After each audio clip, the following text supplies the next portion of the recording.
This is Our News, the weekend edition, and on the broadcast tonight.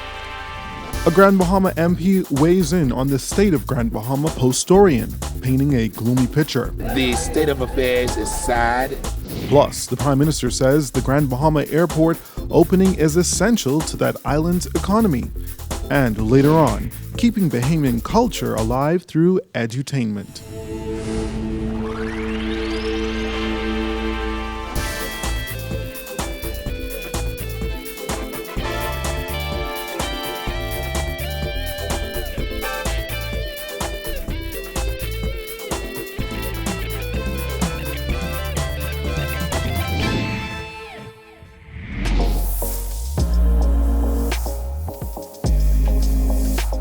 Our News is brought to you by Alive.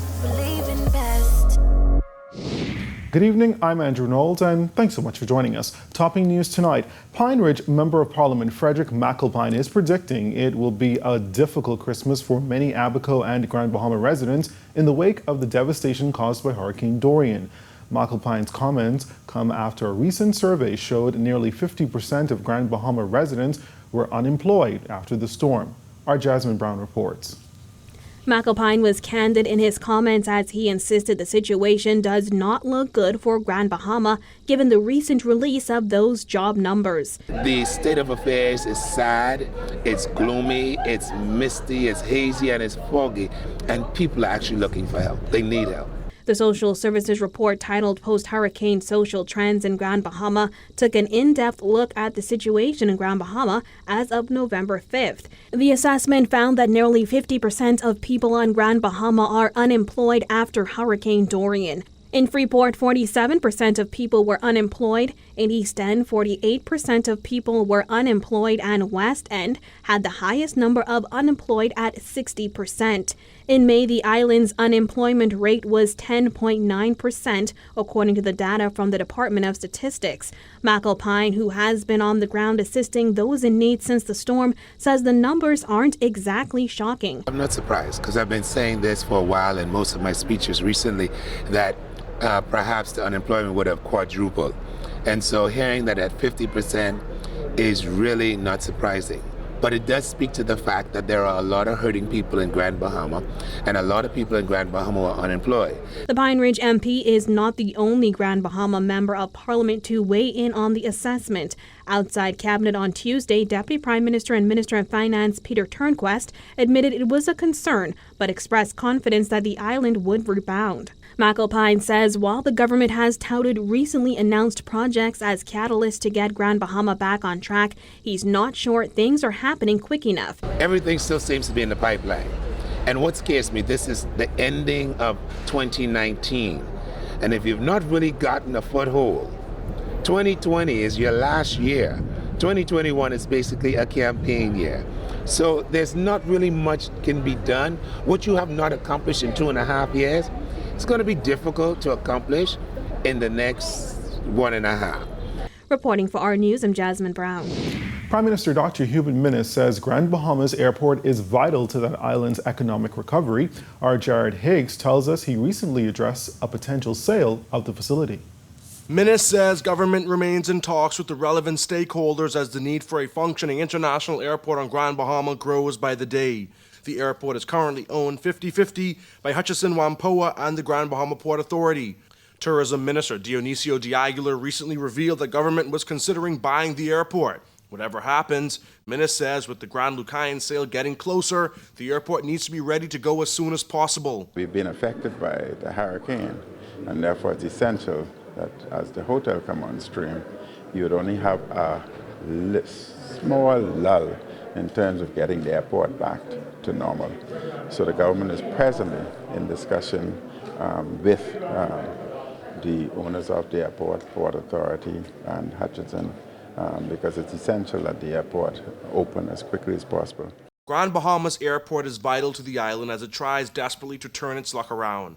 Minnis says TSA officials will be in Grand Bahama next week. TSA, my understanding, will be flying into Grand Bahama on Tuesday, where they do their assessment, and once that's approved, then Bahamas Air's international flight will be flying in on Wednesday.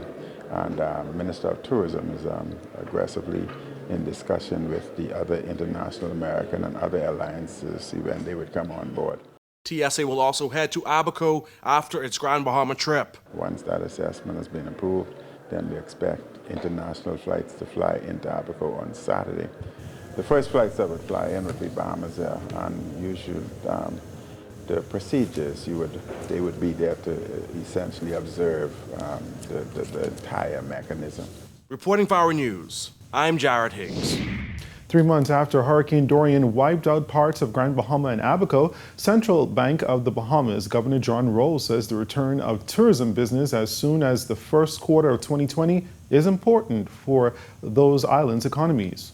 For us, the more important expectation is that as you get into the first quarter of 2020, you see the tourism-related businesses starting to, take in customers again, so that the island can start to earn foreign exchange and people can get back to work. We know that there's a lot going on. We know that there's a lot going on in terms of the rebuilding activity, and that's going to be with us for quite a number of months throughout 2020 and possibly for some families into 2021.